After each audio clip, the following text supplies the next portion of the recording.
On est vraiment au cœur du projet de trame verte routière qui est porté par la région. Ce projet, en fait, consiste à planter ce que vous avez derrière moi, c'est-à-dire des micro-forêts avec des arbres, avec des arbustes, mais aussi à reconstituer des écosystèmes naturels ou plus ou moins jardinés.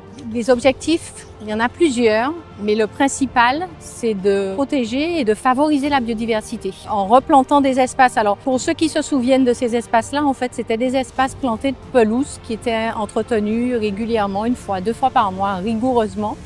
Et l'idée était de remplacer ces pelouses qui étaient très pauvres en biodiversité, de les remplacer par de la végétation, par des arbres, par des arbustes, pour ramener de la faune et puis ramener aussi de nouvelles espèces végétales. Ce projet, en fait, il est aujourd'hui en 2 phases et peut-être même une 3e phase. La première phase, 3,6 millions. La deuxième, 4,7 millions. On a pu bénéficier, heureusement, de financement de l'Europe à hauteur de 85%, qui nous a permis d'aller au bout du premier projet.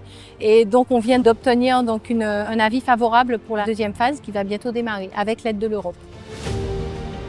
Plusieurs bénéfices, mais en fait, le principal, c'est de lier les zones écologiques des forêts qui sont isolées, créer les vrais couloirs pour les animaux, pour les oiseaux, pour les insectes. Mais on a d'autres bénéfices aussi par rapport au drainage du sol, parce que ça évite les inondations des routes.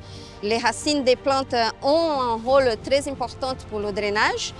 On a aussi, au niveau économique, on a créé de nouveaux emplois parce qu'on a des pépiniéristes qui ont connu de nouvelles espèces de plantes locales. Et surtout, le grand bénéfice, c'est la redécouverte des patrimoines locaux de la Guadeloupe pour les Guadeloupéens. On a une richesse exceptionnelle en Guadeloupe. Par exemple, on a 3 fois plus d'espèces d'arbres en Guadeloupe qu'en Hexagone. Donc voilà, on a un petit échantillon ici et c'est magnifique.